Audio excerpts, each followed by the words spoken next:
आज दुसरा श्रावणी सोमवार. कोणी म्हणतं याला भगर नाहीत खात, कोणी म्हणतं साबुदाणा नाही खात. त्यामुळे मी वेगळीच रेसिपी आज ट्राय केली होती. हो, मंदिरात जायचे दर्शन घेण्यासाठी म्हणतात पांढरी साडी नेसायची. माझ्याकडे होती पांढरी साडी म्हणून मी इकडे नेसली.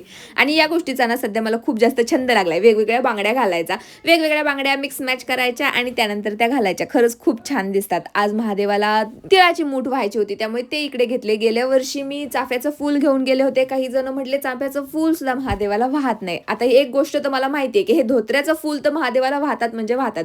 ते तर मेन असतं त्यामुळे तेच मी इकडे घेतलं आणि मी, मावशी, आंटी आम्ही मंदिरामध्ये गेलो होतो. हां, आमचं पिल्लू सुद्धा आमच्या सोबत होतं.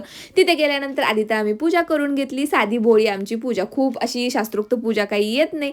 फक्त आपले तीळ वाहिले, बेलपत्र वगैरे वाहून आम्ही पूजा करून घेतली आणि हो, आमचं छोटं पिल्लू आरती सुद्धा करतं बरं का. आता मंदिर कोणतंही असू द्या, तिकडची एकदम पॉझिटिव्ह एनर्जी असते. वातावरण तर खूप छानच असतं आणि खरंच खूप मंदिरात गेल्यानंतर छान वाटतं. आज उपवास आहे म्हटलं साबुदाणा पण नको, भगर पण नको, आपण वेगळंच काहीतरी ट्राय करूया. त्यामुळे इकडे बटाटा घेतला, मस्तपैकी त्याला खिसून घेतला.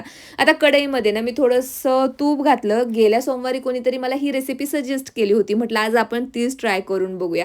फक्त बटाटा घातला, त्यामध्ये थोडंसं मीठ घातलं आणि हो, कोणतीही रेसिपी असू द्या त्यामध्ये आमचा शेंगदाण्याचा कूट तर येणारच. मोठा कूट मी करायला पाहिजे होता, पण होता माझ्याकडे बारीक कुटलेला त्यामुळे तोच घातला. मस्तपैकी शिजवून घेतलं आणि झाली उपवासासाठी एक रेसिपी आपली तयार. चला भेटू नेक्स्ट ब्लॉगमध्ये. तोपर्यंत बाय.